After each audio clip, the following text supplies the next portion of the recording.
Oi, estudantes! Então, essa é a nossa aula 13, conduzindo atividades de auditorias.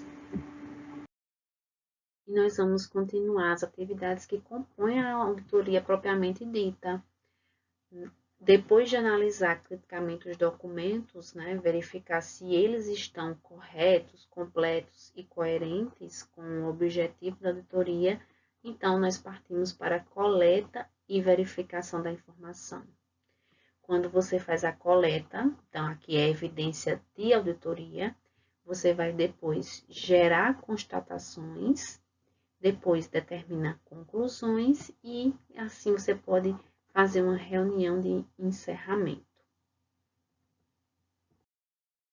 Na coleta e verificação de informação, você faz uma consulta aos documentos e registros referentes ao SGQ da empresa para verificar a sua adequação a requisitos do sistema. O tipo de informação coletada e verificada é direcionado pelos objetivos, escopo e critérios da auditoria, definidos na fase inicial da auditoria. Então, quando você faz uma coleta e verificação da informação, então você vai buscar a fonte da informação, coleta, às vezes, por meio de uma amostragem, a amostragem até será utilizada quando você tem muitos documentos. Foi entregue a você o documento do ano inteiro, então você pode até fazer o uso da amostragem. Você vai retirar apenas uma parte desses documentos para análise. A amostragem, gente, aqui mencionada, não é só vou analisar a característica de qualidade de um produto. Tá? Então, você pode fazer a amostragem para essa questão dos documentos. Então, aí você vai obter a evidência da auditoria, depois avalia com base nos critérios e daí vai realizar as constatações, faz uma análise crítica para chegar às conclusões, tá? A coleta e verificação da informação gera o que a gente chama de evidência da auditoria. Esse quadrinho aqui é mostrado lá na norma ISO 19011, tá? Esse fluxozinho. Ele é repetitivo, mas ele é importante para que a gente guarde bem essas etapas. Quais seriam os métodos para coletar informações? Nós temos as entrevistas com os empregados, é um método mais utilizado no processo de auditoria interna.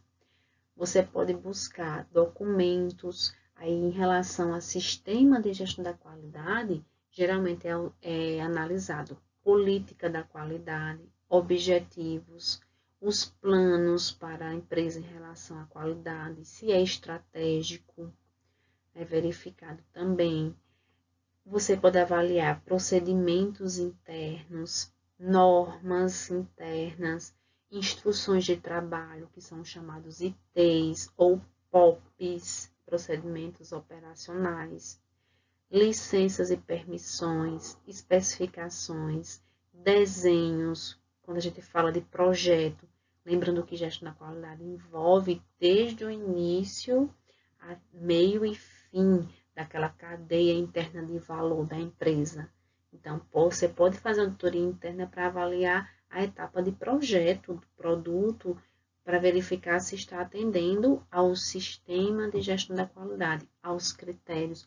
Lá tem uma seção 8 da ISO 9001 que prevê a avaliação de projetos. Então, você pode usar o critério daquela seção para coletar essas informações, fazer critério, depois eu vou fazer a evidência e da evidência tem a coleta, tá, de informações. Aí posso coletar desenhos, contratos e ordens de compra.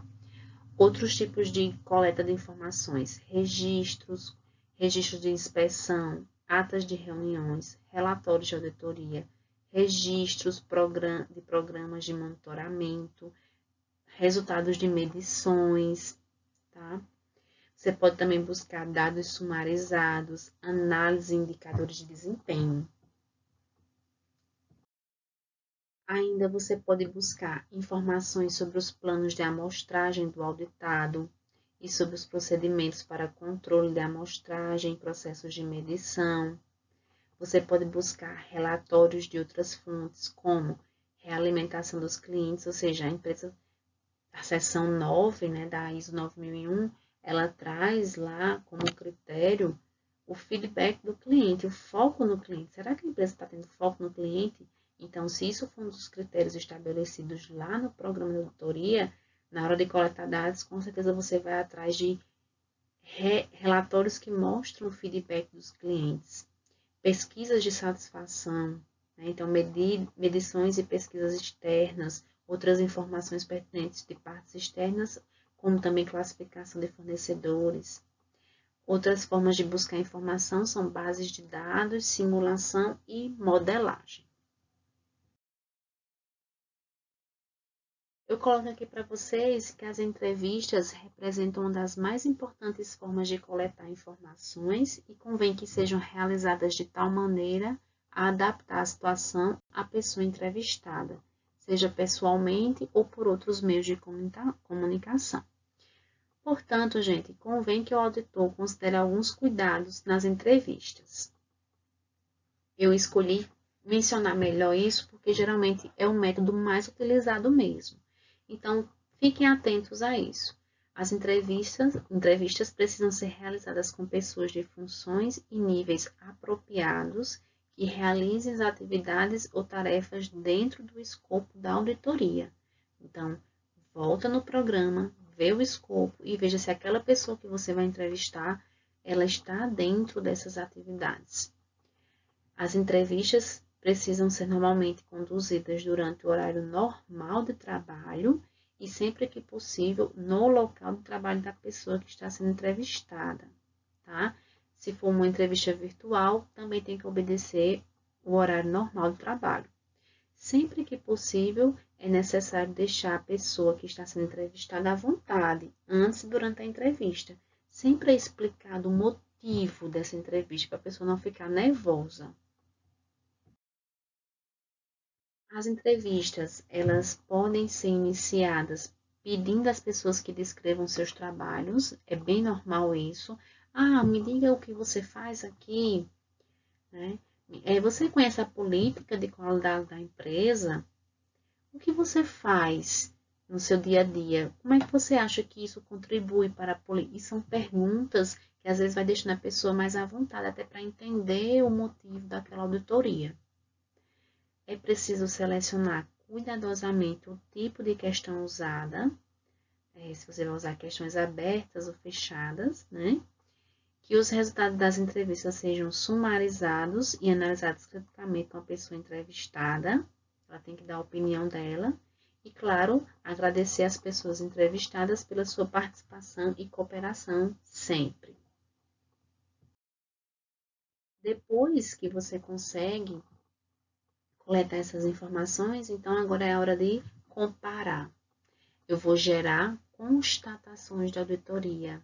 Então, lá no início do nosso curso, nós vimos o que era constatação. Agora, então, é o momento de pegar essas informações e fazer a análise. Será que essas informações coletadas estão de acordo com os critérios que eu selecionei? Critérios que podem ser critérios internos de requisitos de clientes ou seguindo uma norma. Eu coloquei um exemplo, um modelo de relatório de não conformidade no tópico de material para leitura nas aulas da semana 4, tá? Por que um relatório de não conformidade é importante na hora de gerar constatações? Porque as conclusões depois vão ser em cima das constatações de não conformidade. As conformes você pode até mencionar no relatório geral, no relatório final, o que foi ok, né? E elogiar e fazer algum comentário. Mas as não conformidades vão precisar de um relatório específico para que você gere as ações de melhoria que a empresa precisa desenvolver, tá?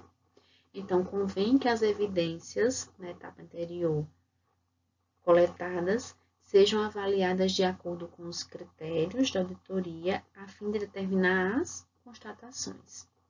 A norma diz: as constatações podem indicar conformidades e não conformidades com os critérios. Para as constatações individuais, estas devem conter, para conformidades, boas práticas, bem como oportunidades para melhoria ou qualquer recomendação na mesma linha. Foi como eu disse, para conformidades você acaba dizendo alguma coisa, elogiando, até dando uma recomendação de algo melhor para a empresa. E para as não conformidades, estas devem ser classificadas, analisadas criticamente com o auditado, para assegurar o conhecimento que as evidências estão claras. Para isso, você pode fazer uso de um relatório de não conformidade. Deixei o exemplozinho para vocês. Quando a norma ela menciona que devem ser classificadas, geralmente é para deixar mais claro para o auditado. Essa não conformidade é crítica. Não, ela não é tão crítica, ou então ela é bem leve. Tá? Então, você pode fazer 3 tipos de classificações, geralmente são 3. Uma não conformidade bem séria, crítica, uma mediana e uma leve. E ajuda a empresa a fazer análises depois. Depois das constatações, é o momento de realizar as conclusões de auditoria. E essas conclusões precisam abordar questões como extensão da conformidade com os critérios, o quanto a empresa conseguiu alcançar os critérios de auditoria, qual a robustez desse sistema de gestão. Você precisa falar sobre a eficácia do sistema de gestão em alcançar os resultados pretendidos e identificar riscos e eficácia de ações tomadas pelo auditado para abordar os riscos.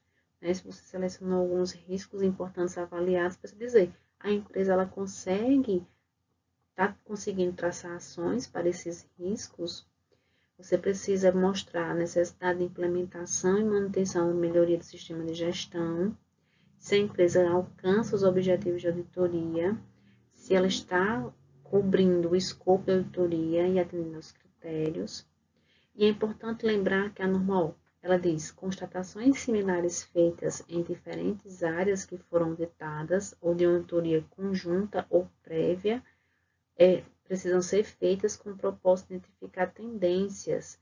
Ou seja, às vezes a gente pega relatórios anteriores ou que foram relatórios de auditores anteriores ou atividades que foram feitas nos locais que foram naquele momento auditado e verifica se você não está tomando decisões ou conclusões que estão na mesma linha. Isso pode mostrar um vício e a gente precisa evitar, tá? A gente precisa ter claramente as evidências daquele momento da auditoria. E, por fim, a reunião de encerramento, ela deve ser realizada pelo líder da equipe de auditoria para apresentar as constatações e conclusões. Devem participar a direção do auditado para que fique ciente de todas as situações que serão relatadas pelo líder da equipe de auditoria. O grau de detalhe de informações devem ser consistentes e possuir familiaridade do auditado com o processo realizado. Deve-se realizar a ata de presença que devem ser anexadas às constatações. Ok? Pronto, pessoal. Essa foi a nossa aula 13. Bons estudos. Vamos lá, estamos terminando.